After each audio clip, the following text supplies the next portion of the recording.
Atlanta had grew as far as people don't talk about it. Atlanta don't get its credit like Detroit or Harlem. It was the brothers in Atlanta getting major bread.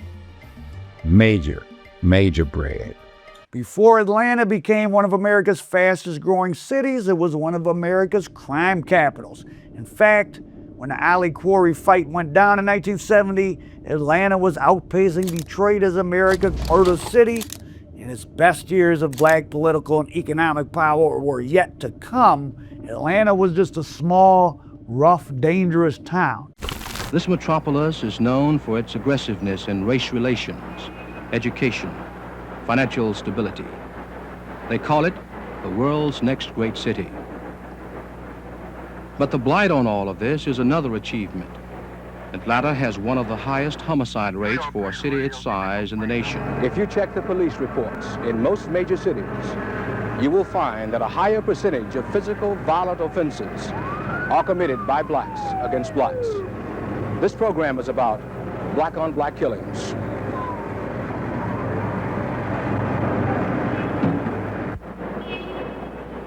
This is a TV5 News Scene special report. Trouble in the Ghetto with TV5 News Scene correspondent Emmanuel Hall. Brought to you by Citizens Trust Bank. These pictures were made with a special night lens in Fayetteville, North Carolina, a center for a new mob that is now competing with the American Mafia. The leaders of this organization are not from New York or Chicago. They are from small towns in North Carolina. They are black, and they have become rich by taking away from the Mafia much of the heroin business in this country.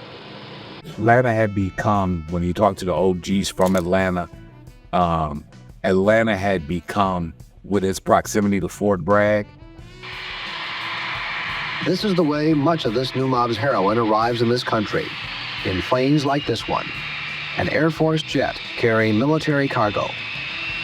The genius of the North Carolina mob has been its ability to use the American military to move its heroin from Southeast Asia to this country. If Fort Bragg was ground zero for that China white coming in, again, shout out to Ray Tatum from Getting Off Zero down in Atlanta. He an OG from Atlanta. He tell me story after story about everybody knew that that bag you were gonna call pros up there around Fort Bragg. That's who had it. The boys at the Bragg is who had that good thing. It hasn't gone away, and it never will. It is at the level now where it's infinitesimal, and we do not really have a problem on heroin or even cocaine within the U.S. Army establishment at Fort Bragg. Yeah, that was common knowledge. Was coming into Atlanta, heavy, as they call it, from the Bragg. Everybody knew that something was happening around Fort Bragg. It was so, that the streets knew long before the authorities knew.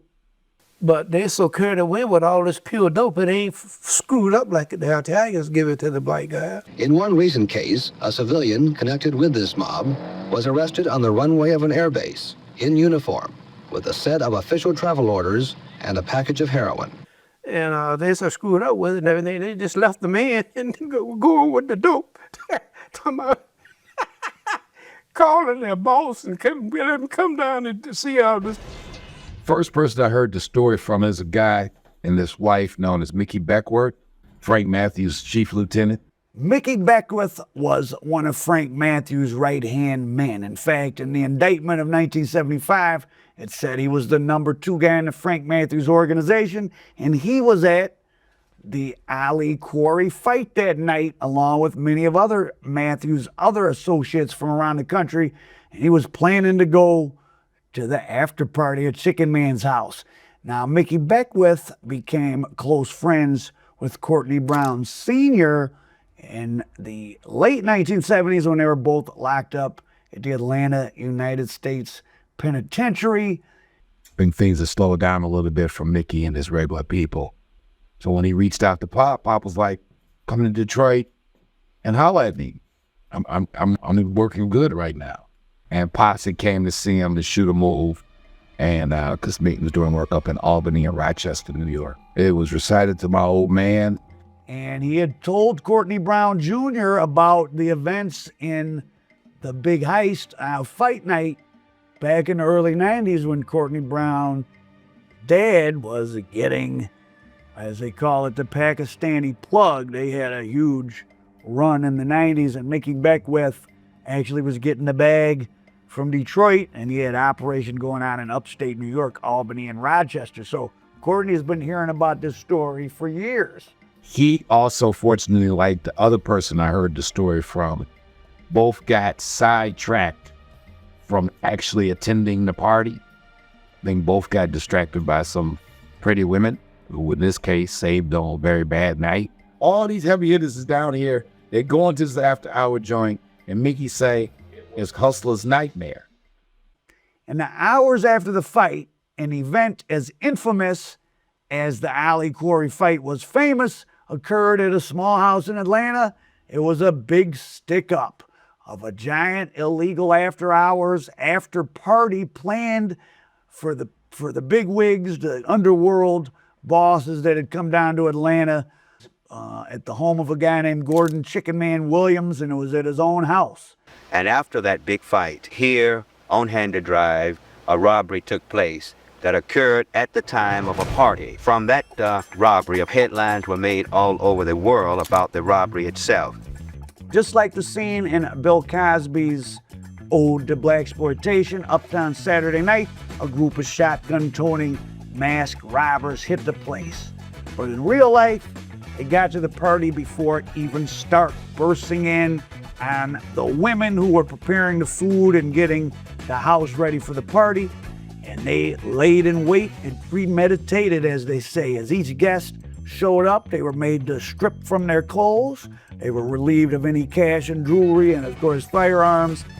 And they were put down in the basement to wait for the next people to knock on the door. And so many people came in this. It wasn't a small house. It was kind of a decent-sized house for that day. A ranch house would have been new construction in Atlanta at the time. They were getting stacked up like cores of wood. They had to lay on top of each other in their underwear. And these gangsters must not like that at all. There was members of Frank Matthew's organization there, along with numerous heavy hitter players from all over the country. Players ball, they was all in Atlanta. These are real heavy hitters. So ain't nothing for a brother to win $500,000, $250,000 worth of jewelry, watches, chains, rings. You gambling with other big fellas, so you might have $15,000, $20,000, $100,000 on you. Could have been several million in total value. That was 1970 money. That's 8, 9, 10 times today's money. So who knows? It could have been a $15 million lick. There was only like 5 police reports filed. There were some non-criminals who went. Some successful black doctor, I think, was one, and he filed a police report. This ain't like sticking up the local poker table. The people who pulling this off, the first thing is like, somebody has some big kahunas, because you come at this collective of people. Estimates of how much was taken is at least $1 million, but who knows how much was taken, because these people came there to gamble. If you had 100 people that each brought 10,000, that's $1 million right there, not to mention the jewelry. The aftermath of that, but when another OG, the OG Tyrone Stevens, who you can see on the channel, we interviewed on about a month ago, 2 months ago. He was a confidence man, but he was at a high level doing the kind game and doing his pitch and drop hustle. He was running with the heavy hitters and hanging out partying. So when he tells the same story the way Mickey told it, that there was all the heavy hitters was there, he didn't explain that it was a string that maybe up to 8, 9 homicides that end up happening to people who from that life that were all supposedly related to as you can imagine, you can't rob 100 tier 1 hustlers.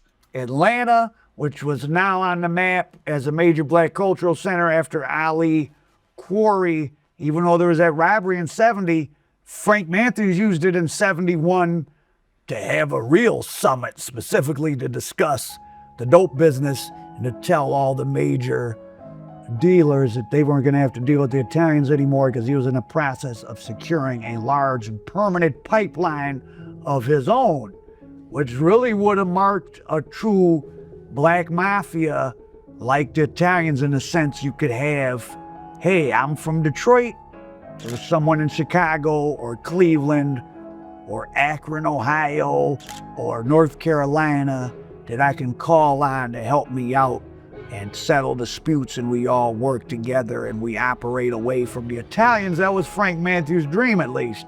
And Frank Matthews also owned, he must have had his claws into politics down there because he owned land that he bought that nobody was supposed to know, turned into, I think, I-75 federal highway.